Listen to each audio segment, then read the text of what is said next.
These are the big bads of Samsung flagships, the hungry wolves on your shoulder. Which wolf do you feed?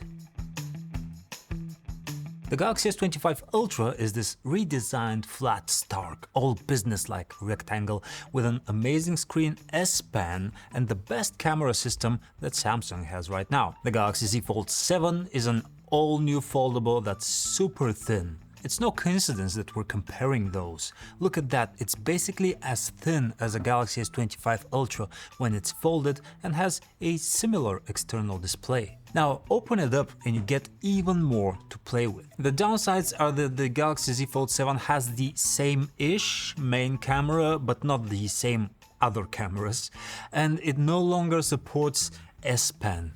Oh no! But the foldable also costs like 50 or 60% more? So you want the best Samsung, but there are two bests right now. Which one should you spend your money on? Your decision can be informed from the get-go, from the very way these look and feel. While the Galaxy S25 Ultra is chock full of software features, its outward design is utilitarian.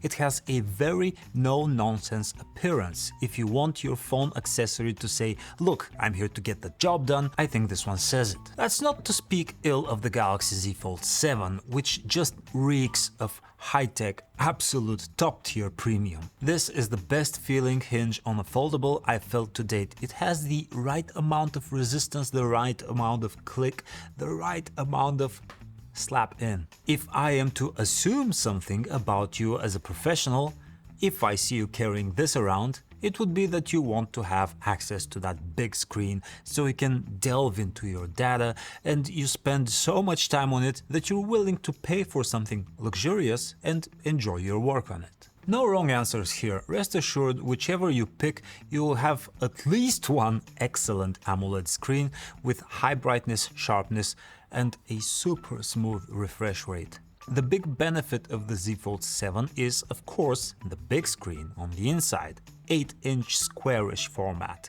Now, that means it's not like a portable Netflix machine, because when you watch widescreen content on it, the benefit in size is not that huge. But for reading articles or books, for following spreadsheets and documents, for pixel-peeping photos and scrubbing through PDFs, it's better. And that's before we even talk about multitasking with two halves that are kind of sized like two phone screens next to each other. You can run at least two apps natively without skipping a beat, and even more apps in floating Windows mode. I've been doing something similar on Samsung phones since the Galaxy Note 4 era. I just dated myself, and even back then, when it was far from perfect, it was still useful.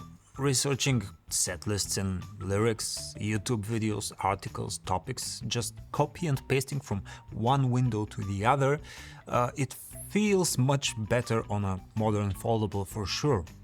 If you spend a lot of time on your phone, this is just more fun to spend time on. And if you're the kind of person who loves smartphones, PhoneArena is releasing the ultimate coffee table book for phone fans. It's a passion project in the making for over a year, with deep dives and high-res photos of the most iconic, experimental, evolutionary mobile phones since the 2000s. We also got takes and quotes from big tech influencer names: Linus Tech Tips, Max Tech, Mr. Who's the Boss, Super Saf, JRig Everything, Austin Evans, Brandon Butch, John Rettinger, in no particular order. Exclusive limited run print is scheduled to release this fall. Link in the description for details and email notification. Now, I do miss the S Pen on the Z Fold 7. I am one of those people. If we are talking professional use scenarios, it's my main way of signing documents nowadays. I don't have to print them out, sign them, scan them, send them back, but I also specifically like taking artistic notes by hand when I am in creative mode, because there's just a different feel to the process. Actively thinking about that article topic, song lyrics, or to-do checklist, you're sculpting, scribbling, and ingraining it in your brain on a different level.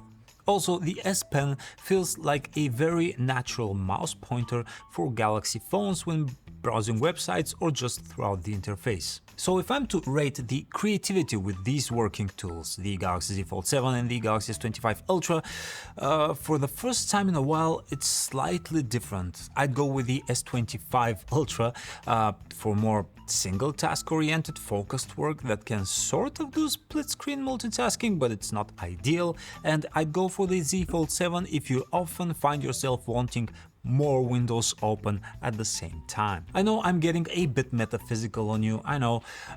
If you want a big screen, just get the big screen, seriously, that's it. Now, you may be asking, okay, don't I sacrifice battery life, camera, performance? Good question, Adam. Let's take a look at the benchmarks. Our proprietary camera test gave the Galaxy Z Fold 7 an overall camera score of 142 and the S25 Ultra got 158. Why? And what's the difference? They have the same 200 megapixel main camera sensor, but the Z Fold 7 was just a little bit more inconsistent with exposure and presented a bit more over-sharpening. In general, very similar images with the main cameras. Where the Galaxy S25 Ultra pulls ahead is with its two zoom cameras. Of course, it got better scores there with better details at more extreme zooms. And for some reason the selfie camera on the S25 Ultra is also slightly better. Okay, what about performance? They do have the same Snapdragon 8 Elite for Galaxy, but the Galaxy Z Fold 7 is waffle thin. Therefore, not much room for thermal management. It is a small miracle that it has any to begin with. But in raw benchmarks we can see it throttling and dropping off a bit more compared to the S25 Ultra. So these are tests that were designed to break these phones. In real life, both of these fly. And both have Samsung's DeX mode, so if you're a digital nomad that wants to take their productivity with, each of these will work. Attach an external monitor with USB-C or a hub with mouse and keyboard, and you literally have a desktop machine traveling around in your pocket. All your files and projects can be in here, you can keep your photos and documents and continue working on them from anywhere.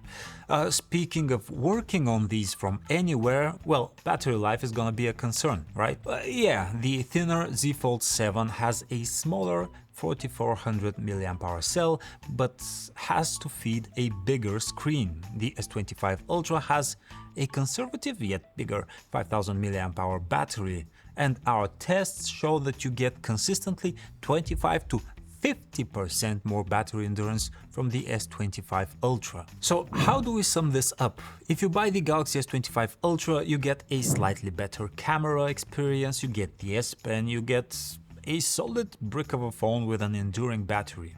If you buy the Galaxy Z Fold 7, you get the excellent foldable experience with the big screen.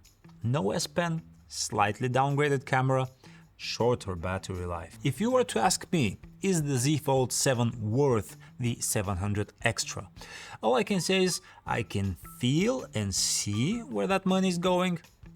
It is justified in this premium package. Whether it's worth it is up to you. Again, links below if you're interested in our iconic phones book. Like, comment, subscribe. Bye.